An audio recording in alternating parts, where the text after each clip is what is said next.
Bonjour, c'est la critique de la semaine et cette semaine nous avons un coup de cœur évident pour Chère Léa.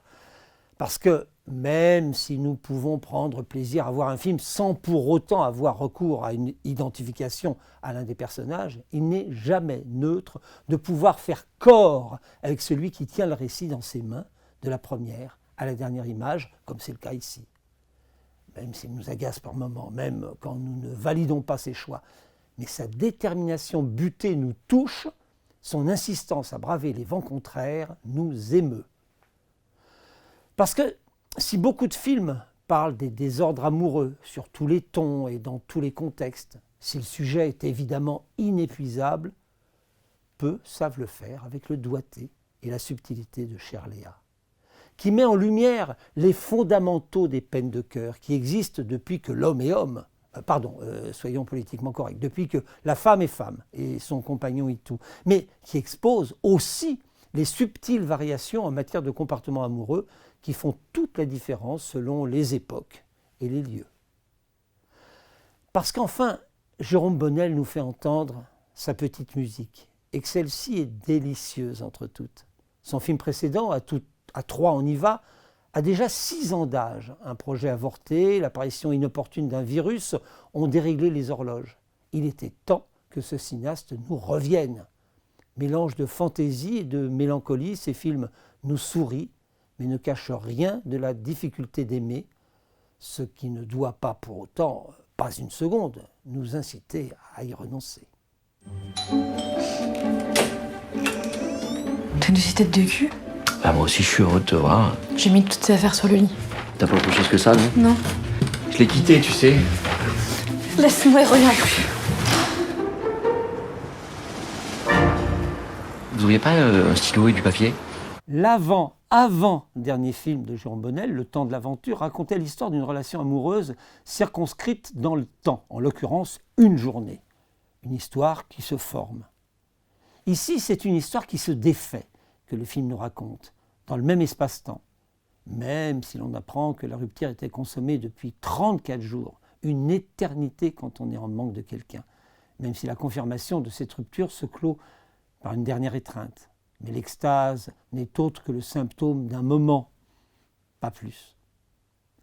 Jusqu'ici, Jérôme Bonnel avait plutôt donné la vedette à des femmes. Peut-être une façon de donner raison à François Truffaut qui disait « Le cinéma est un art de la femme, c'est-à-dire de l'actrice. Le travail du metteur en scène consiste à faire de jolies choses à de jolies femmes. » Sans doute aussi parce que le cinéaste est un grand pudique et qu'il lui était plus facile de se cacher derrière des personnages qui ne lui ressemblaient pas pour livrer ses propres émotions.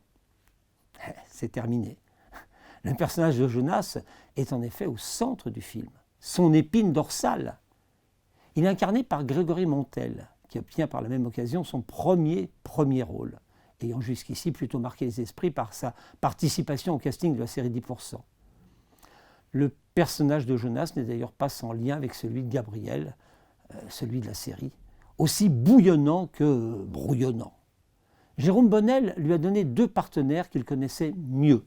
Grégory Gadebois, qu'il avait fait tourner dans ses 2 premiers films, Le Chignon d'Olga et Les Yeux clairs, avant que le comédien n'ait le crédit qui est aujourd'hui le sien, et la toujours impeccable Anaïs de Moustier, formidable dans À 3 on y va, dont le jeu aussi mutin qu'émouvant semble taillé sur mesure pour le cinéma du signataire de J'attends quelqu'un. Jonas, notre héros, est un être à la dérive. Un état des plus romanesques ou cinématographiques, cela va de soi. Il est à la fois dans une impasse professionnelle, amoureuse, relationnelle, comme pas mal de personnages bonneliens. Ça se dit? Bon, ça va se dire. Qui ont en commun de se débattre avec une solitude qui leur colle à la peau. Et c'est dans la quête des autres, une quête nécessairement incomplète, souvent vouée à l'échec, que se situe leur énergie, leur beauté. Jérôme Bonnel ne s'en est jamais caché. Depuis toujours, je suis fasciné et ému de la solitude de chacun au milieu des autres, que ce soit dans une petite ville, dans une famille ou dans une relation amoureuse. C'est une douleur pour laquelle j'ai de l'empathie et que je partage. On se connaît tellement. Sauf qu'on s'aime plus. Je vais voir la ligne de votre main. Vous êtes très fatigué. Vous voyez ça dans ma main? Non, votre tête. Ça va? Je vous dérange pas trop? Excusez-moi, Mais vous avez trouvé ça bien ou... mais vous écriviez déjà. Non, mais je sais pas, ça me sort de partout. C'est bien plus qu'une lettre. En tout cas, j'aimerais bien savoir la suite. Ça donne envie. C'est la jeune femme du 3e en face. Quand on vous lit, on la voit. Ça a commencé quand? Le paradoxe est bien sûr que notre homme soit malgré tout très entouré. Il ne quitte le café où il s'est retranché pour écrire à sa bien-aimée que par intermittence. 1000 fois il se décide à partir, 1000 fois, comme les personnages de l'ange exterminateur de Buñuel, il se rassied, comme s'il n'était pas possible de franchir le pas et de s'avouer vaincu. Tant qu'il y a de la vie, il y a de l'espoir, semble-t-il nous dire. La formule est belle, elle n'est pas forcément réaliste. Mais c'est évidemment cette fragilité du personnage, sa nudité même, qui nous transperce. Au tournant d'une phrase, d'un geste, d'un plan, naît l'émotion, une émotion que nous pouvons presque saisir au creux de la main sans que l'on sache exactement comment et par quelle sorcellerie, si ce n'est celle du talent du metteur en scène, dont l'exquise délicatesse nous subjugue. Il y a quelque chose de féminin, ou du moins de l'idée que l'on peut se faire du féminin chez Jérôme Bonnel, qui ne songe pas une seconde à lester les relations entre les hommes de cette complicité virile qui irrigue encore bien des soirées. Après s'être foutu sur la gueule, les deux amoureux de Léa, par exemple, sont bien obligés de se rendre à l'évidence, celle d'une détresse commune. Chère Léa présente peut-être moins de scènes suscitant le rire que d'ordinaire, Bonnel ayant un vrai penchant pour les ruptures de ton, faisant se côtoyer des scènes à l'émotion incandescente et d'autres qu'il n'est pas aventureux de taxer de burlesque. Question de tempérament. Sans doute également le signe de son indéfectible foi en le cinéma et de son ambition de porter un regard bienveillant sur le monde. La scène des chiens dans le square de J'attends quelqu'un, celle de la fuite en petite culotte de l'avocate de A3 on y va sont à cet égard des sommets que n'aurait pas désavoué Tati. Chère Léa indique d'entrée de jeu que nous allons être en équilibre sur un fil entre le drame et l'éclat de rire. La première scène où notre homme est confronté à un vigile à un rien méfiant, celle qui suit quand il monte dans un taxi avec la gueule de bois et que le chauffeur ne lui parle que de clients prêts à vomir, donne indiscutablement le là. Il n'est pas indifférent que ce soit l'écriture d'une lettre qui tienne le personnage en éveil. Le cinéma est au fond plus souvent épistolaire que la logique immédiate pourrait le laisser penser.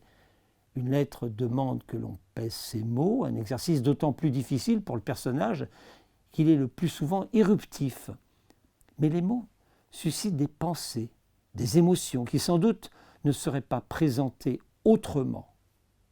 Écrire, c'est aussi prendre le temps, celui de se réfugier dans l'imaginaire et de regarder la ligne d'horizon. Oh putain. Au début, je l'aimais comme un fou. Alors sa peau... Bon, je dis ça sans faire genre, hein, je déteste la complicité virée. Oh, moi aussi. Ah, je peux pas. C'est encore votre femme? Pourquoi vous décrochez pas? C'est quoi ça?